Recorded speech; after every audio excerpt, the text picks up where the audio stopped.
आपलं सगळ्यांचं अभिनंदन करेन. खऱ्या अर्थाने धम्म चळवळीला साथ बाबासाहेबांच्या नंतर 56च्या नंतर आज चांगलेपैकी दिवस आलेले आहेत असं मी समजतो. हे लोक धम्माकडे आज वळत आहेत. जेव्हा जेव्हा असे धम्माचे परिषदा होत आहेत, कार्यक्रम होत आहेत, भारतीय बौद्ध महासभेचे होत आहेत, त्या परिषदेला देखील अर्जाहून लोक हजारोच्या संख्येने उपस्थित. मध्यंतरी मी औरंगाबाद संभाजीनगर ज्याला म्हणतात संभाजीनगर मध्ये बनते करुण आनंद महाथेरो यांची पदवीचा कार्यक्रम होता. बनतेजी आज बसलेले आणि त्या कार्यक्रमाला देखील मी बघितलं. मिलिंद कॉलेजच्या पटांगणामध्ये कार्यक्रम झाला. जे पेंडॉलची निर्मिती केली होती, सुंदरसा पेंडॉल होते, वॉटरप्रूफ पेंडॉल होता. काही लाख खर्च केले होते त्या पेंडॉलसाठी. भंतेजींनी मला सांगितलं 15,000 लोक येत आहेत. कठीणची वरदानाचा कार्यक्रम होता. भंतेना महाथेरोची पदवी सर्व भंतेजींनी दिली. त्या संभाजीनगरच्या कार्यक्रमामध्ये भंते करुणानिधी आज आहे तिथे.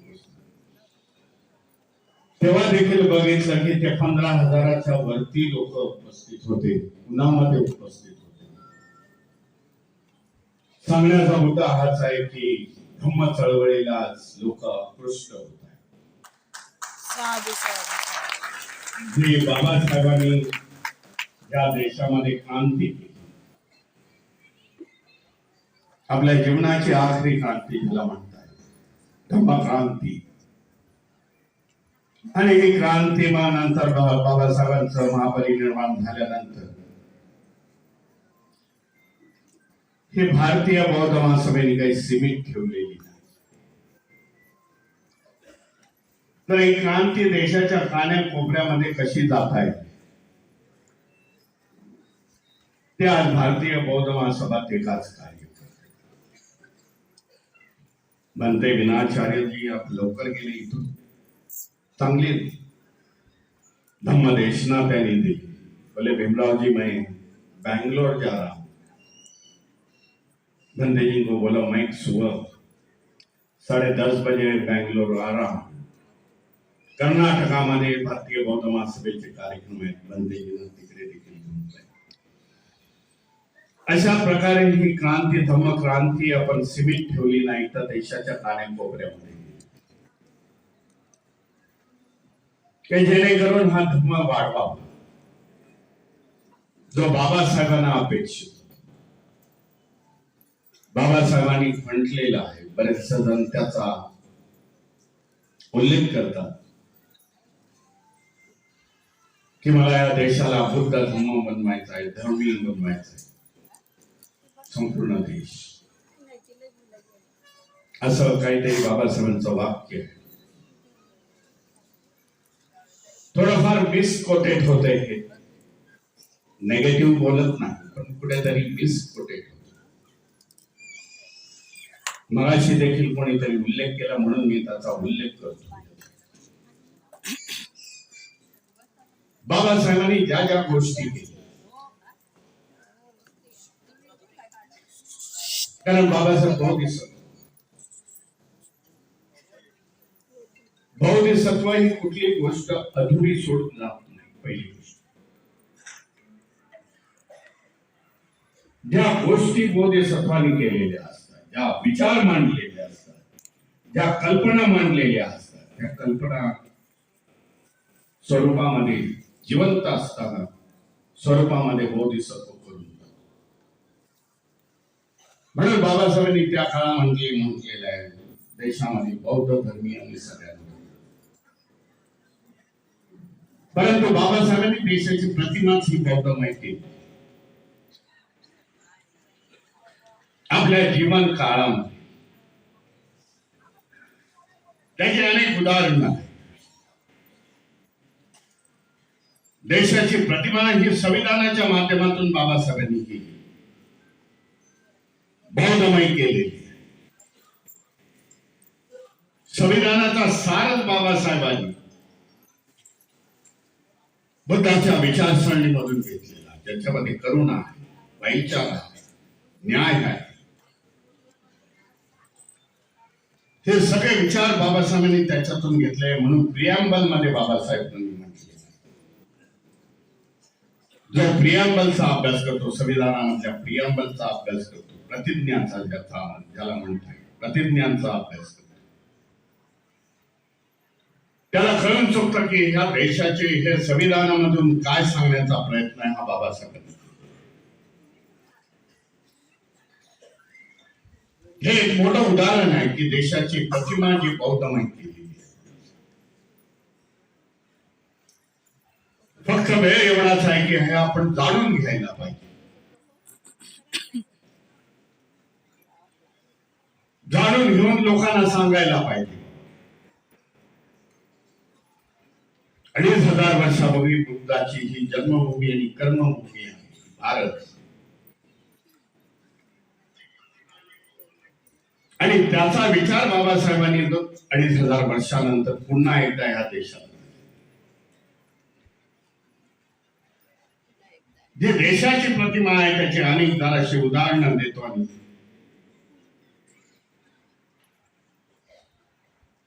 जे बाबासाहेबांनी बघितलं, तिरंगा झेंड्यामध्ये चक्र आहे, जे अशोक चक्र 24 आऱ्यांचं चक्र आहे. काही वर्षापूर्वी म्हणजे 1.5 वर्षापूर्वी हे सगळं बाबासाहेबांचं ड्राफ्टिंग कमिटी मधली भाषणं वाचत असतात, जे अवेलेबल करून दिली या सरकारने. मोठं कार्य केलं. आतापर्यंत अवेलेबल नव्हतं ड्राफ्टिंग कमिटीचं. त्या ड्राफ्टिंग कमिटीच्या एका चॅप्टर मध्ये येते की बाबासाहेबांना चक्रावरती केवढा मोठा विरोध झाला. त्याच वेळेला या देशाचा झेंडा कसा असावा ह्याच्यावरती विरोध झाला. एका बाजूला बाबासाहेब होते, दुसऱ्या बाजूला संपूर्ण ड्राफ्टिंग कमिटी सेपरेट. नेहरूंना थोडंफार बौद्ध धर्माबद्दलचं प्रेम होतं, हे वाचण्यावरून दिसत. परंतु व्यवस्थेच्या विरुद्ध जाऊन, प्रहाराच्या विरुद्ध जाण्याचं त्यांच्यामध्ये धैर्य नव्हतं. ते बाबासाहेबांनी दाखवले, सगळे मुद्दे खोडून काढले. मग बाबासाहेबांनी तीन कलरचा झेंडा हा बाबासाहेबांनी मान्य केला. आणि त्याच्यावरती अशोक चक्र का असावं त्याच्यावरती बाबासाहेब 1.5 तास बोलले. हे उदाहरण आहे देशाचं. बाबा धर्मचक्र हे झेंड्यावरती आहे, आणि नंतरच्या काळामध्ये त्याला विरोध जाणताय आपण. ज्या संघटनेला 100 वर्ष झाली, 2025 मध्ये 26 साल, त्या संघटनेने कधी तिरंगाला मानलं नाही. का मानलं नाही? ते जाणत होते, हुशार होते, विचार करणारे होते लोक. ते म्हणतात बाबासाहेबांचा तिरंगामध्ये धम्मचक्र आहे, आम्ही मानणार नाही. कित्येक वर्ष त्यांनी तिरंगा आपल्या ऑफिसवरती आपल्या त्याला सल्यूट दिली नाही, तो फडकवला नाही. आज ते म्हणतात की आम्ही देशाचे मालक आहोत, मूळ आहोत. हा इतिहास आपण जाणून घेणं गरजेचं.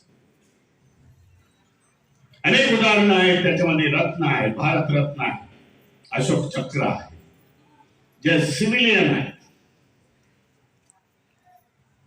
उत्तमोत्तम ज्याला चक्र म्हटलं जातं, रत्न म्हटलं जातं. एक सिव्हिल अवॉर्ड आहे, मिलिटरी अवॉर्ड. भारत रत्न आहे, पुन्हा ते कमळाच्या पानावरती आहे. ह्या सगळ्या तरतुदी ह्या बाबासाहेब. प्रतिमा बाबासाहेबांनी कशी भारताची बदललेली आहे त्याच्याबद्दल. पिंपळाचं वृक्ष म्हणजे ज्याला आपण बौद्ध वृक्ष बोलतो, हे पिंपळ वृक्ष हे आपलं प्रतीक आहे, भारताचं प्रतीक. कमळ हे प्रतीक आहे, कमळावरती भगवान गौतम बुद्ध बसले. हे जाणून घ्यायला पाहिजे, कमळ कुठल्या पक्षाचं नव्हे, चिन्ह नाही, तर हे बुद्धाचं चिन्ह आहे. हे बाबासाहेबांनी सांगितले. निळा रंग, आकाशाचा रंग हा देशाचा रंग आहे बाबासाहेब. नंतरच्या काळामध्ये रिपब्लिकन पार्टीचा झेंडा वगैरे, शेड्यूल कास्ट फेडरेशनचं चिन्ह देखील निळा झेंडा होता. अनेक उदाहरणं आहेत अशी की या देशाची प्रतिमा बाबासाहेबांनी बौद्धमय केलेली आहे. ते बाबासाहेबांना अपेक्षित की मी भारत बौद्धमय केलेला आहे.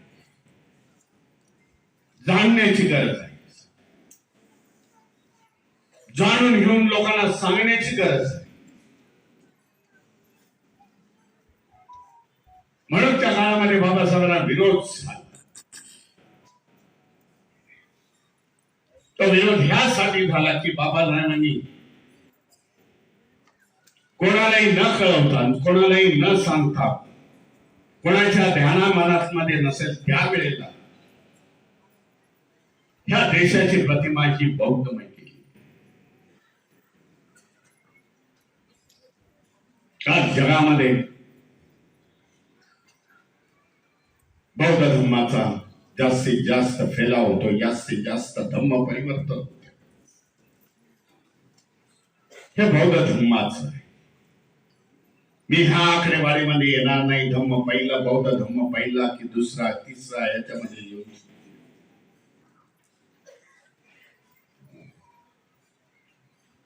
परंतु जगामध्ये जी वैशाख पौर्णिमा होती, देशामध्ये अनेक, जगामध्ये अनेक धर्म संस्थापक आहेत, त्यांचे धर्म, त्यांचे अनेक फॉलोअर्स आहेत, त्यांचे अनेक अनुयायी आहेत, ते लाखो मध्ये, करोडो मध्ये.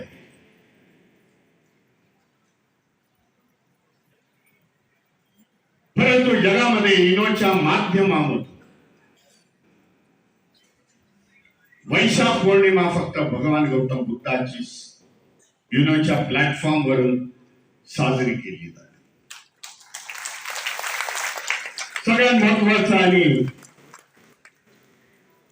गर्वाची म्हणणार नाही, अभिमानाची बात आहे, गर्व बोलणार नाही. अभिमानाची ही गोष्ट आहे की जगाच्या 182 देशात वैशाख पौर्णिमा वर्ष एका कुठल्या तरी देशामध्ये साजरी होते. नुसते साजरी होत नाही तर देशाचे, अनेक देशाचे त्याच्यामध्ये प्रेसिडेंट येतात, अँबॅसिडर येतात, त्यांचे रिप्रेझेंटेटिव्ह. काय याचा विचार करायला पाहिजे की भगवान गौतम बुद्धांनी या जगाला दिले, शांतीचा मार्ग दिलेला आहे. लोकांनी युद्ध करून आपले धर्म वाढवले, बुद्धांनी कधी शस्त्र हाती घेतले. बुद्धांनी एन्व्हायरमेंट प्रोटेक्ट केले, ज्याला आता आपण नेहमी बोलतो पर्यावरण, ज्याला म्हणतात मराठीमध्ये पर्यावरण. पर्यावरणाचं रक्षण व्हायला पाहिजे. बुद्ध हे पहिले आहे की ज्यांनी पर्यावरण प्रोटेक्ट केलेलं आहे, सुरक्षित ठेवलेलं आहे. वर्षावासाचं उदाहरण आहे. वर्षावास बुद्धांनी सुरुवात केली की त्या काळामध्ये, वर्षाच्या काळामध्ये, पावसाळ्यामध्ये नवीन जेव्हा झाडं झुडपं जेव्हा उदयास येतामध्ये भंतेजींना उद्देशून म्हणतायत की आपल्या धम्म प्रचाराने, आपल्या जाण्याने ते नष्ट होतील. बुद्धाचे देखील 45 वर्षावास कुठल्या तरी जेतवनामध्ये जास्त झालेले, 24 झालेले. पर्यावरणाचे भगवान गौतम बुद्ध 2500 वर्षापूर्वी त्यांनी हे प्रिन्सिपल.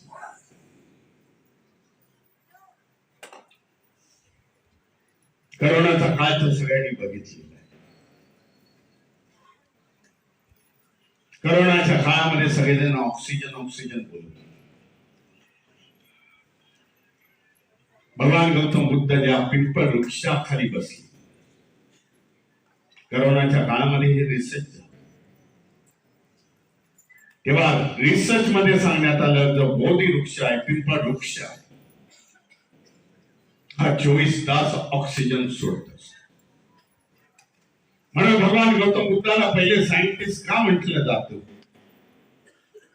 ते त्याचं उदाहरण आहे की बुद्ध बरोबर पिंपळ वृक्षाच्या खाली बसले की जेव्हा 24 तास ऑक्सिजन देत असतो.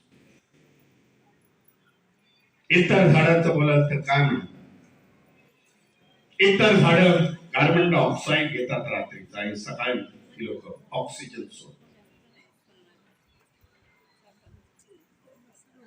ही जगाला दिलेली देण आहे मी असं सांगतो. भगवान गौतम बुद्धाचा धम्म आणि त्यांचं संपूर्ण विचार. महर्षी दिनाचार्याने सांगितलंय बुद्धाचे विचार एका जन्मामध्ये आपण आत्मसात करूच शकत नाही, परंतु त्याचा थोडासा अंश देण्याचा प्रयत्न अशा याच्या माध्यमातून. बुद्धाच्या नंतर सम्राट अशोकाचं उदाहरण आहे आपल्याकडे, जो सम्राटांचा सम्राट अशोक की महाराष्ट्रामध्ये त्याच्यामध्ये जास्त बोलत नाही. महाराष्ट्रामध्ये जेवढे मोठ्या संख्येने त्यांची जयंती म्हणा त्यांचं स्मरण होत नाही. म्हणते की नाही एवढे मी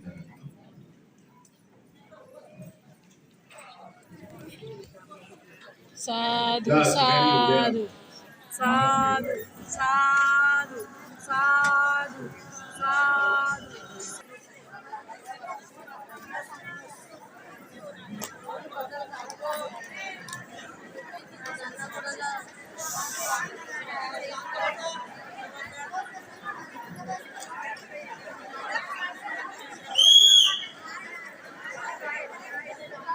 हा सांगतो कसं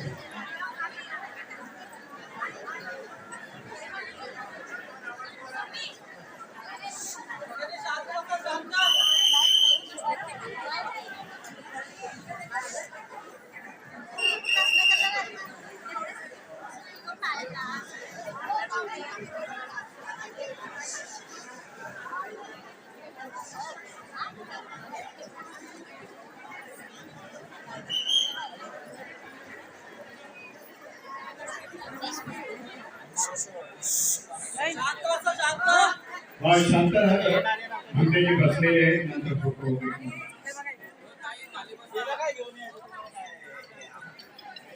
पूज्य बनते संघकीर्ती मास कबीर आलेले की ज्यांचा जीवन गौरव सन्मान हा नंतरच्या काळामध्ये होईल. ते येणं खरं म्हणजे खूप मोठी गोष्ट आहे. त्यांचा पण आपण लाभ घ्यावा धम्मदेशनीचा.